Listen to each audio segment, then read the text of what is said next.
საჯარო მოხელეები ნაციონალურ მოძრაობას უჩივიან. ხონის ადგილობრივი თვითმმართველობის წარმომადგენლები დღეს პირველად ამბობენ, რომ თვეების განმავლობაში ხელფასის 10%-ს პარტიის ანგარიშზე რიცხავდნენ. პროკურატურაში შეტანილი საჩივრის ავტორები ძველი უმრავლესობის წარმომადგენლებს ზეწოლაში ადანაშაულებენ და თანხის დაბრუნებას მოითხოვენ. თავის ძროზე დუმილის მიზეზად კი შიშს ასახელებენ.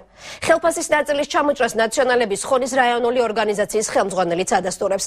თუმცა აკაკი ბობოხიძის ძმა ამტკიცებს, რომ ასეულობით ლარი გაჭირვებულ ადამიანებს ხმარდებოდა.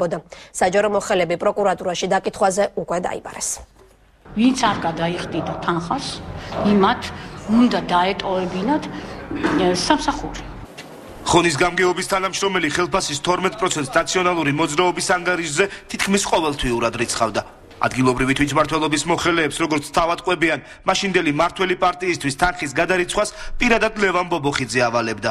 იგი ნაციონალური მოძრაობის ხონის ორგანიზაციის ხელმძღვანელი და უმცირესობის წევრის აკაკი ბობოხიძის ძმაა.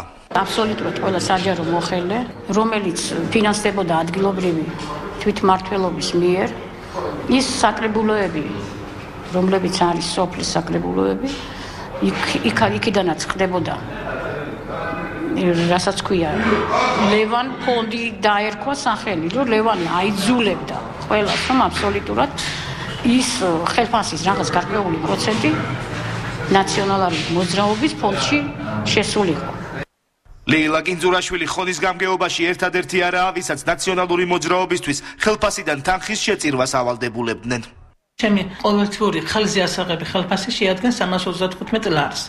35 ლარს ყოველთვიურად ვდებდი პარტიის ხარჯებისათვის, მართველი პარტიის ხარჯებისათვის, ნაციონალური მოძრაობის ერთიანი ნაციონალური მოძრაობის პარტიის ხარჯებისათვის. ვდებდით ჩვენ, კი არ იჭრებოდა ეს თანხა. ნებაყოფლობითად ვდებდით ჩვენ თანხას. შეიძლება იქნებოდა ახლა სადღაც, მაგი კი გევიფიქრებდით გუნებაში, ვაიმე არ დავდვა, ნეტა რა მოხდება. საჩივარი ადგილობრივი თვითმმართველობის რამდენიმე თანამშრომელმა ხონის რაიონულ პოლიციაში უკვე შეიტანა. დაკითხვაზე პოლიციაში ხონის საკრებულოს თავმჯდომარის მოადგილეც დაიბარეს, რომლისთვისაც ყოფილი მართველი პარტიისთვის თანხის შეგროვების შესახებ ინფორმაცია ცნობილი იყო. საკრებულოში, საკრებულოს წევრებზე მაქვს მე საუბარი, კიდევ ვიმეორებ საკრებულოს წევრებზე მაქვს. მე გაფრთხილებულ მყავდა სულ, ვინმე არ გაბედო საკრებად ფული. საჯარო მოხელეების მხრიდან შეწირულობის სახით თანხის აღების ფაქტს ადასტურებს ლევან ბობოხიძეც. თუმცა დეპუტატის ძმა აცხადებს, რომ შეწირულობა არა პარტიის ხარჯებისთვის და იზულებით, არამედ ნებაყოფლობით გაჭირვებულების დასახმარებლად გროვდებოდა. შეიძლება იყო 15%, შეიძლება იყო 20%, შეიძლება იყო 50%, მე ახლა სწორად გამიგეთ რასაც ვთქვი, შეიძლება იყო 2%. არ ვიცი რა, სისულელე იმაზე საუბარი, 15 ან 20% იყო რა. იმ ადამიანებს, რომლებიც თუნდაც დობდნენ 15 ლარს, პრობლემების შემთხვევაში პირიქით 10ჯერ 15 ლარით და 20ჯერ 15 ლარით ვეხმარებოდით. აკაკი ბობოხიძე დღეს მეცხრე არხისთვის მიუწვდომელი აღმოჩნდა.